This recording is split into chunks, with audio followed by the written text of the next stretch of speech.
അൻവറിൻ്റെ പശ്ചാത്തലം ഇടതുപക്ഷ പശ്ചാത്തലമല്ല. അൻവർ വന്ന വഴി കോൺഗ്രസിൻ്റെ വഴിയാണ്. അതെനിക്കറിയില്ല.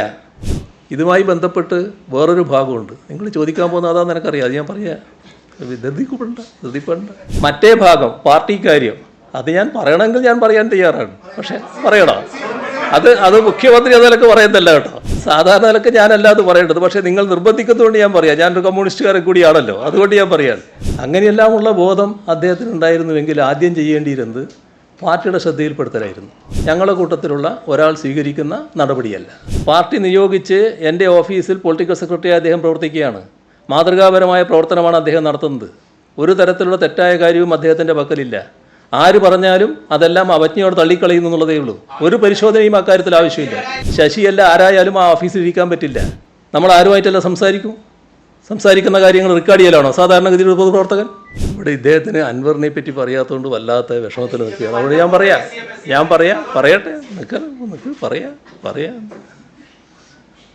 ഇപ്പോൾ സാധാരണഗതിയിൽ ഒരു പരാതി ലഭിച്ചാൽ ആ ലഭിച്ച പരാതി പരിശോധിച്ച് നടപടിയെടുക്കുക എന്നുള്ളതാണ് എപ്പോഴും സ്വീകരിക്കുന്നില്ല.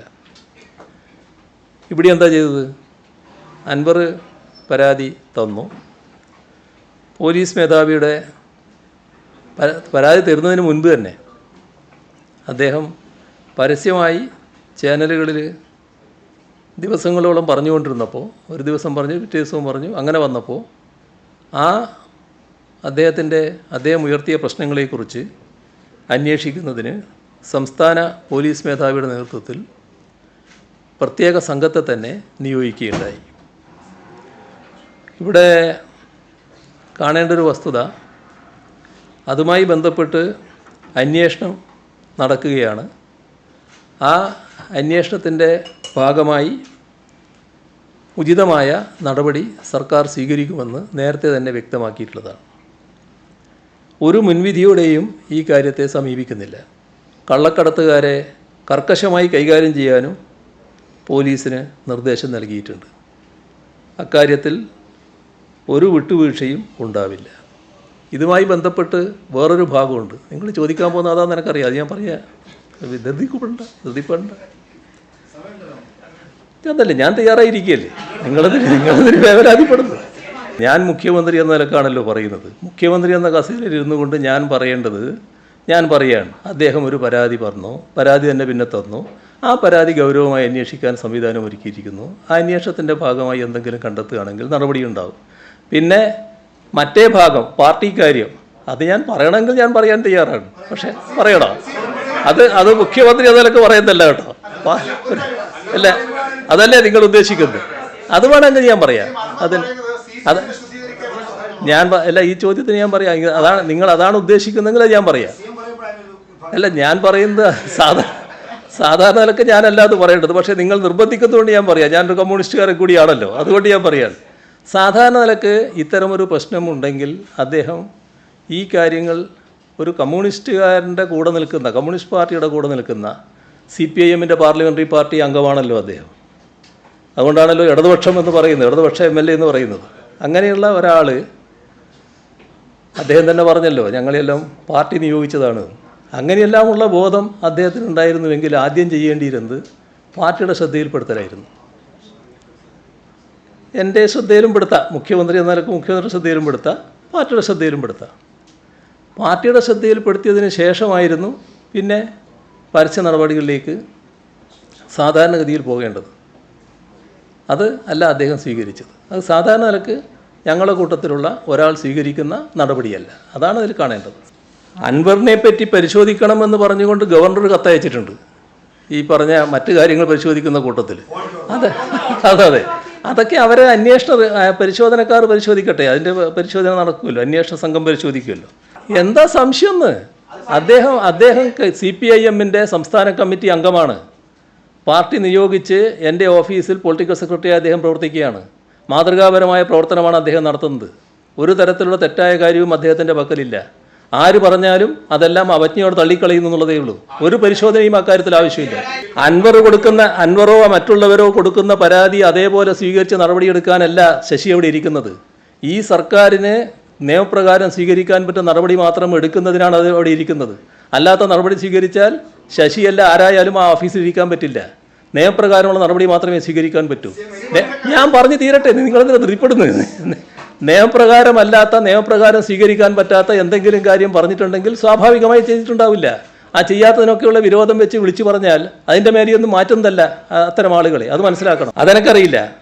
അദ്ദേഹം പോയിട്ട് പറഞ്ഞു, അത് കേട്ടില്ല എന്ന് പറയുന്നുണ്ട്. അതുകൊണ്ടാണ് ഞാൻ പറഞ്ഞത്. എന്താ പറഞ്ഞതെന്ന് നോക്കണം. അതെല്ലാം നിലപാട് വ്യക്തമാക്കി കഴിഞ്ഞതാണ് എന്ന്. ഒരാരോപണം വന്നു എന്നുള്ളതിൻ്റെ മേലെ മാത്രം ആരെയും ഒരു സ്ഥലത്തും മാറ്റില്ല. അന്വേഷണ റിപ്പോർട്ടിൻ്റെ ഭാഗമായിട്ട് മാത്രമേ മാറ്റൂ. അത് വ്യക്തതയുള്ള നിലപാടാണ്. ഞാൻ പറഞ്ഞല്ലോ, ആർക്കും വേണ്ടി പോയതല്ലത്. ഞാൻ പറഞ്ഞല്ലോ, എനിക്ക് വേണ്ടി പോകേണ്ട കാര്യമില്ല എന്ന് ഞാൻ പറഞ്ഞല്ലോ.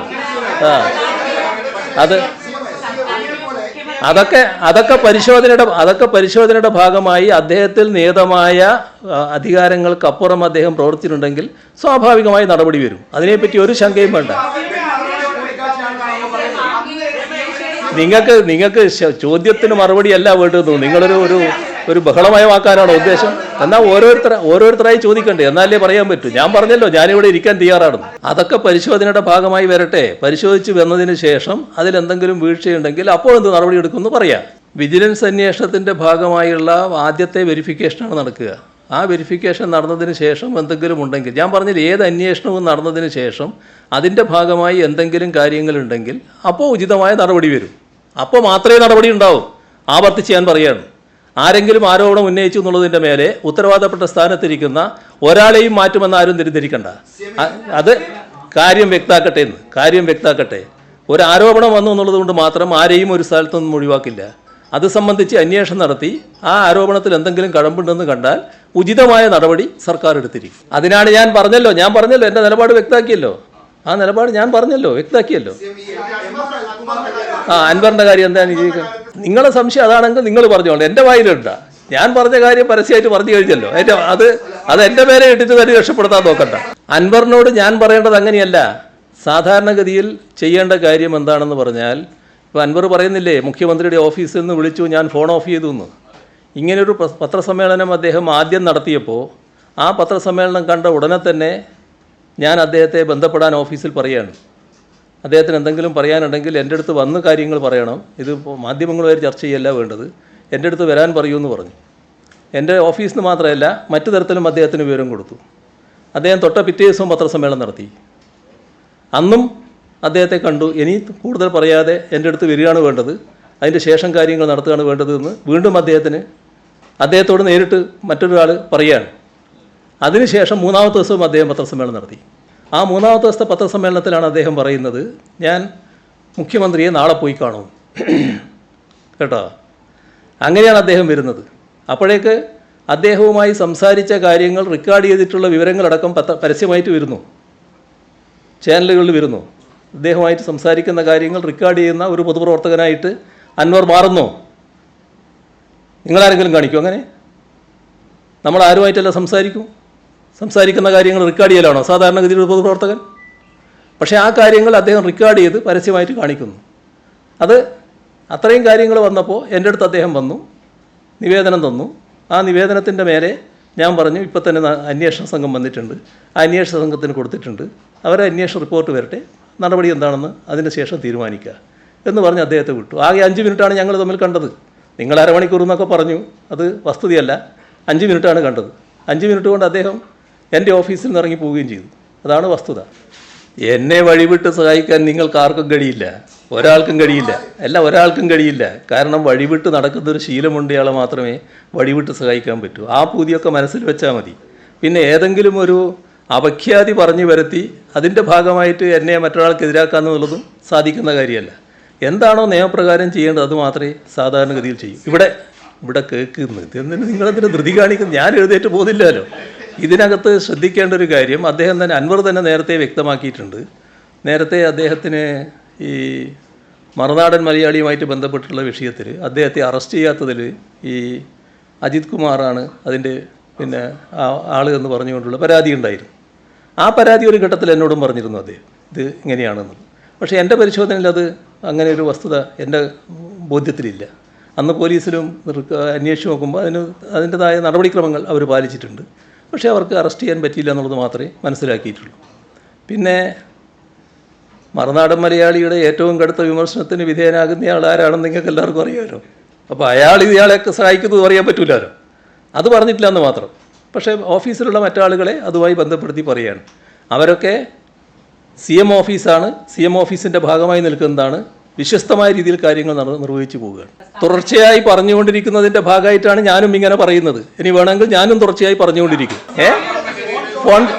ഫോൺ ചോർത്തലിൻ്റെ കാര്യം ഗൗരവമായി ഉന്നയിച്ചിട്ടുണ്ടല്ലോ. ആ ഉന്നയിച്ച കാര്യം പിന്നെ പരിശോധിക്കുമെന്ന് ഞാൻ പറഞ്ഞില്ലേ? ഞാൻ പറഞ്ഞല്ലോ, ഏത് ആരോപണവും ആർക്കും ഉന്നയിക്കാമല്ലോ. ആരോപണത്തെക്കുറിച്ച് ഞാൻ ഈ കസേരയിൽ ഇരുന്നു കൊണ്ട് ഒരു മുഖ്യമന്ത്രി എന്ന നിലയ്ക്ക് ഒരു അഭിപ്രായവും പറയുന്നത് ശരിയല്ല. അത് സാധാരണ നിലയ്ക്ക് ചെയ്യാൻ പാടില്ലാത്തതാണ്. അത് ഗൗരവമായി അന്വേഷിക്കട്ടെ, ആ അന്വേഷണത്തിൻ്റെ ഭാഗമായി വരട്ടെ.